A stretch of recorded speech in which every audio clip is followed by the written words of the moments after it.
नमस्कार छात्रों। पिछली क्लास के अंतर्गत हम समावेशी शिक्षा में चुनौतियों के संदर्भ में विस्तार से अध्ययन किया था और दोस्तों उसके अंतर्गत हमने देखा था कि समावेशी विद्यालयों के सृजन एवं निर्माण के लिए किस प्रकार से समाज के अंदर चुनौतियां हमारे सामने उपस्थित होती है। उसके अंतर्गत हमने देखा था कि विकलांग, अपवंचित एवं शोषित बालकों को विद्यालय में प्रवेश से किस प्रकार से वंचित कर दिया जाता था। उसके अंतर्गत हमने शून्य अस्वीकृति के अंतर्गत विस्तार से अध्ययन किया था। दोस्तों शिक्षण के कार्य को आगे बढ़ाते हुए आज की इस क्लास के अंतर्गत हम शून्य अस्वीकृति के मार्ग की बाधाओं के संदर्भ में विस्तार से अध्ययन करेंगे कि आखिर शून्य अस्वीकृति के मार्ग में कौन कौन सी बाधाएं उपस्थित होती है जिससे कि वंचित, विकलांग एवं शोषित बालकों को विद्यालय के अंदर अनेक प्रकार की समस्याओं का सामना करना पड़ता है। उसके अंतर्गत हम विभिन्न बिंदुओं के माध्यम से अपने विचार को प्रकट करने का प्रयास करेंगे कि किस प्रकार से इन बालकों को विभिन्न समस्याओं का सामना करना पड़ता है। दोस्तों शून्य अस्वीकृति के मार्ग में प्रथम बाधाएं उपस्थित होती है शिक्षकों की उदासीनता।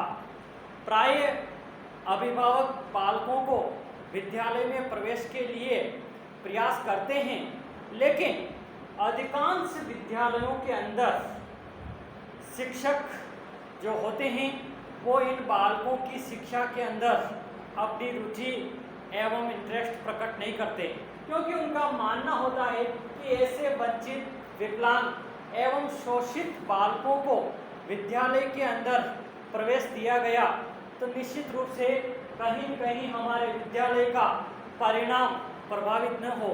इस प्रकार के आशंका से विद्यालय के शिक्षक इन बालकों के प्रति अपना उदासीन रवैया अपनाते हैं, जिससे कि इन बालकों के विद्यालय में प्रवेश की जो स्वीकृति होती है उसके अंदर प्रमुख रूप से बाधा उत्पन्न होती है और ऐसे बालक विद्यालय शिक्षा से पूर्ण रूप से नहीं जोड़ पाते। जो हमारी मंशा है समावेशी विद्यालयों का निर्माण, उसमें कहीं कहीं कमी रहती है। इसलिए शिक्षकों को ये दायित्व बनता है कि वो ऐसे बालकों के प्रति किसी भी प्रकार की उदासीनता न बरते, बल्कि आगे बढ़ कर के ऐसे बालकों के सहयोग एवं शिक्षा के क्षेत्र में उन्हें आगे बढ़ाने का प्रयास करना चाहिए। दोस्तों शून्य अस्वीकृति के मार्ग में दूसरी प्रमुख बाधाएं उपस्थित होती है प्रधानाध्यापक की उदासीनता। दोस्तों विद्यालय के अंदर प्रधानाध्यापक विद्यालय का प्रमुख होता है, लेकिन जब बात ऐसे विकलांग, शोषित एवं अपवंचित बालकों के प्रवेश की आती है तो वह अपने सहायक अध्यापकों के दबाव के माध्यम से कि यदि ऐसे बालकों को मैं विद्यालय के अंदर प्रवेश दूंगा तो जो उसका स्टाफ है उसका इस प्रकार का दबाव होता है कि ऐसे बालक यदि विद्यालय के अंदर प्रवेश लेंगे तो उससे सामान्य जो बालक हैं वो प्रभावित होंगे और साथ ही साथ कहीं मेरा विद्यालय का जो परीक्षा परिणाम है वो प्रभावित न हो। ऐसे दबाव के कारण प्रधानाध्यापक भी ऐसे बालकों के प्रवेश के प्रति अपनी उदासीनता प्रकट कर देते हैं, जिससे कि शून्य अस्वीकृति जो बालकों के ऐसे बालकों के प्रवेश की जो स्वीकृति बिल्कुल शून्य होनी चाहिए। हर बालक ऐसा, हर वंचित शोषित बालक विद्यालय से जुड़े, यही शून्य अस्वीकृति का परम ध्येय होता है, लेकिन उसके अंदर प्रमुख रूप से प्रधानाध्यापक के इस व्यवहार से, उसकी उस उदासीनता से ये बालक विद्यालय व्यवस्था से नहीं जुड़ पाते। तीसरी शून्य अस्वीकृति के मार्ग में प्रमुख बाधाएं होती है अभिभावकों की उदासीनता। दोस्तों बहुत सारे अभिभावक ऐसे होते हैं जिन्होंने या तो शिक्षा प्राप्त नहीं की या उनके शिक्षा का स्तर बहुत ही कम है, तो ऐसे बालक अपने विकलांग या शोषित या अपवंचित बालकों की शिक्षा के लिए पूरा इंटरेस्ट प्रकट नहीं करते। वो अज्ञानता के वश में ये समझते हैं कि मेरा बालक यदि वो विकलांग है, शोषित है, तो वो विद्यालय के अंदर क्या शिक्षा प्राप्त करेगा और वो जीवन के अंदर कैसे आगे बढ़ेगा। वैसे ही समाज एवं देश के अंदर कई ऐसे बालक हैं जो प्रतिभावान बालक हैं, लेकिन वो भी आगे नहीं बढ़ पा रहे हैं। इस प्रकार की अभिभावकों की थॉट से, उनकी उदासीनता से विकलांग एवं शोषित बालकों की जो विद्यालय के अंदर प्रवेश की स्थिति होनी चाहिए वो शून्य हो जाती है और वो बालक विद्यालय व्यवस्था से, शिक्षा की प्रक्रिया से नहीं जुड़ पाते। इसलिए अभिभावकों की उदासीनता भी शून्य अस्वीकृति में अपनी प्रमुख बाधा उत्पन्न खड़ी करती है। दोस्तों, शून्य अस्वीकृति के अंदर चौथी प्रमुख बाधा है विद्यालय प्रबंधन की उदासीनता। दोस्तों, शिक्षा के क्षेत्र में दो प्रकार की, एक तो राजकीय एवं निजी क्षेत्र की संस्थाएं कार्य करती है।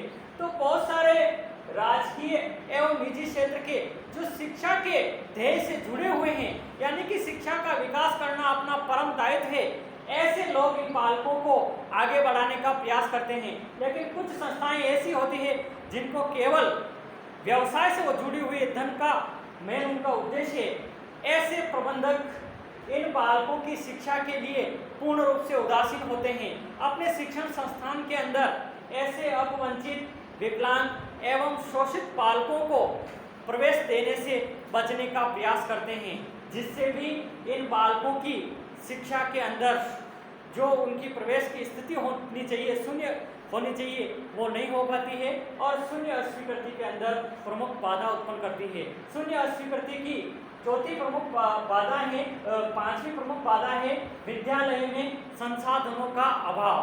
दोस्तों, ऐसे विकलांग, शोषित एवं अपवंचित बालकों को विद्यालय के अंदर सुचारू रूप से सुव्यवस्थित शिक्षा देने के लिए विभिन्न शिक्षण अधिगम सामग्री या विभिन्न शिक्षण के संसाधनों की जरूरत होती है। बहुत सारे गवर्नमेंट एवं निजी विद्यालयों के अंदर इस प्रकार के संसाधनों का अभाव होता है।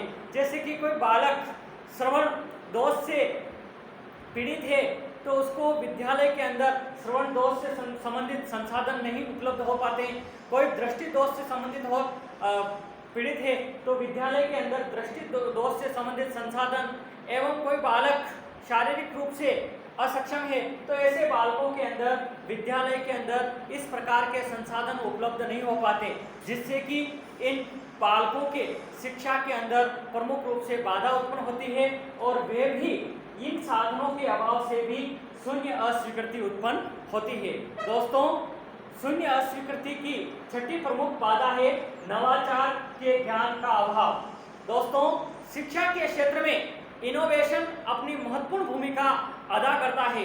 जब तक एजुकेशन के अंदर नित्य नया इनोवेशन नहीं होगा, निश्चित रूप से शिक्षा की जो प्रगति है एक तरह से स्थिर होगी। नवाचार के ज्ञान के अभाव से भी शिक्षक को एक्शन रिसर्च का ज्ञान नहीं होगा तो बालक की क्या समस्याएं हैं, वो किन चीजों से पीड़ित है, विद्यालय क्यों नहीं आ रहा है, यानी कि उन तमाम कारणों के बारे में एक शिक्षक जानकारी नहीं प्राप्त कर पाएगा और वो बालक को शिक्षा की मुख्य धारा से जोड़ने में वंचित कर देगा। इसलिए नवाचार के ज्ञान का अभाव भी शून्य अस्वीकृति के मार्ग में प्रमुख बाधा के रूप में उपस्थित होती है। तो दोस्तों, आगे हम पढ़ेंगे व्यवसाय के प्रति समर्पण का अभाव। बहुत सारे शिक्षक ऐसे होते हैं जिनको कि अपने व्यवसाय के प्रति समर्पण का अभाव होता है, वो व्यवसाय को पूर्ण समर्पण की दृष्टि से नहीं जुड़े होते हैं, तो विद्यालय बालकों के प्रति ऐसे वंचित, विकलांग एवं बालकों के प्रति संवेदनशील व्यवहार नहीं अपनाते हैं, जिससे भी उनको कई प्रकार की समस्याओं का सामना करना पड़ता है और शून्य अस्वीकृति के मार्ग में प्रमुख बाधा उत्पन्न होती है। अगला बिंदु है आशावादी दृष्टिकोण का अभाव। बहुत सारे शिक्षकों में धैर्य का अभाव होता है कि ऐसे विकलांग, वंचित एवं शोषित बालक आ गए हैं तो उनको विद्यालय के अंदर उनका उन्नयन कैसे करेंगे। शैक्षिक उन्नयन के डर से, अपने रिजल्ट को खराब होने के डर से, आशावादी दृष्टिकोण के अभाव के कारण ऐसे बालकों की शिक्षा के लिए वो प्रयास नहीं कर पाते हैं। अगला बिंदु है सहयोग का अभाव। दोस्तों, इसी के अंदर मैंने आपको बता दिया था कि विद्यालय व्यवस्था प्रधानाध्यापक शिक्षक का यदि इन बालकों के प्रति पूर्ण रूप से सहयोग होगा तो निश्चित रूप से ये बालक शिक्षा की मुख्य धारा से जुड़ पाएंगे। अगला बिंदु है योजना का अभाव, प्लानिंग।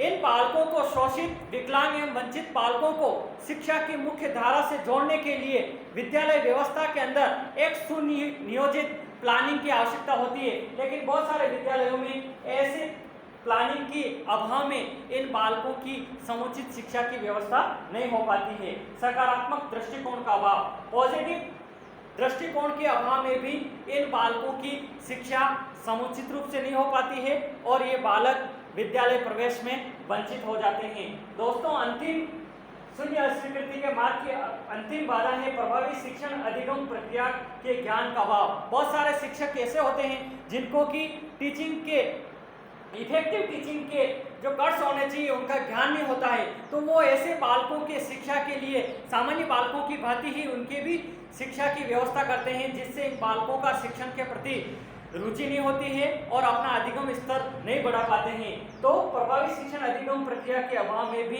इन बालकों के शून्य अस्वीकृति के मार्ग में प्रमुख बाधा उत्पन्न होती है। तो दोस्तों, उपयुक्त विवेचन से यह स्पष्ट हो जाता है कि शून्य अस्वीकृति के मार्ग में ये प्रमुख बाधाएं उत्पन्न होती है, जिससे कि विकलांग, शोषित एवं अपवंचित बालक शिक्षा की मुख्य धारा से वंचित रहते हैं और हमारे समाज एवं गवर्नमेंट की जो मंशा है समावेशी शिक्षा का निर्माण करना, उसके अंदर कहीं न कहीं बाधाएं उत्पन्न होती है।